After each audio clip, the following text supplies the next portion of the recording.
them in the eye and ask them, who is the person who gave you this check? Then they say it is Sifuna. Then they say, remember me in 2027. Mr. Speaker, you would think that that money is their money. And one of the things I don't understand, these members of the National Assembly make the dishing out of checks to appear like something that is so appointed. Like a clerical job, who cannot dish out, who cannot, if your office wrote checks, how difficult is it to distribute checks? It's a physical transaction. So they come and make noise here and tell us all about how children will not go to school. Honorable Speaker, and that check has 2,500 shillings on it. There are people here who are educating children and they don't even announce it. Honorable Speaker, they should come to our offices so that we tell them, all those children that I have paid school fees for, even if you see a single one of them with a picture of Sifuna, you should ask me.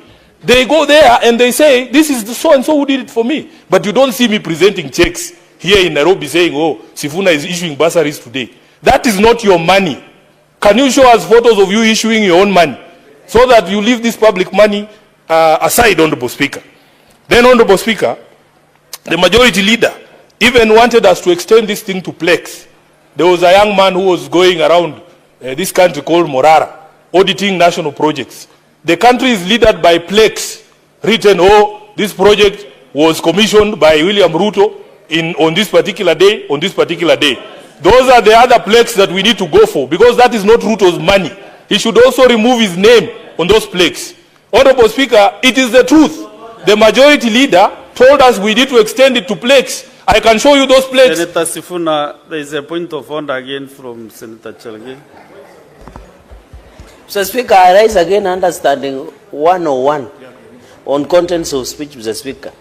This obsession by Senator Sifuna or President William Ruto must stop. If he wants to discuss the president, he should bring a substantive motion. Then we can handle at that point. He should stop this obsession, Mr. Speaker. Please, protect, because the president is not here to defend himself. Because when you are making such assertion against anyone, they have a right to be here to defend themselves. But since he's not here, he should just stop dragging. You know, majority leader can defend himself because he's here, Mr. Speaker.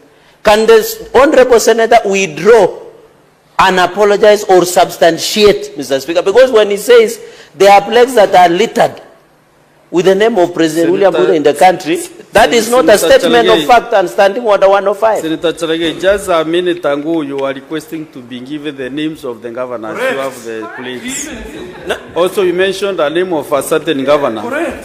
Sit down, Mr. Speaker, can I finish? Speaker, can I finish? Mr. Speaker, can I finish? Too long. Can I finish? Listen, Senator Chergai, since too long cannot make a right. Also, Senator Sifuna, there was a communication from the chair about that standing order to avoid mentioning names of state officers who are not in this house. Maybe unless you bring a substantive motion. Honorable Speaker, can I finish? Sit down, Bwana. Sit you down. Are not the speaker. All the senators. You are not the speaker. Mr. Speaker, why is Senator Sifuna ordering me? You are the speaker. Resume the seat. Resume your seat, Senator Sifuna. Let me finish what I was saying. I'm saying as much as possible, you know, those plaques, those billboards and everything, whatever it is, avoid mentioning names of whatever billboard you saw, so that now we can make progress, Senator Chergai. Honorable Speaker, can I proceed, please? Yes, but Honorable Speaker, we are not discussing personalities. We are discussing our money. The Senator for Narok, Honorable Speaker, came from a time when he was hosting the president in his county. So he came back and told us, oh, we have been given an airport in Narok. The contractors are there day and night. So one time I had been given a lift by a friend of mine. We were coming from somewhere in Western.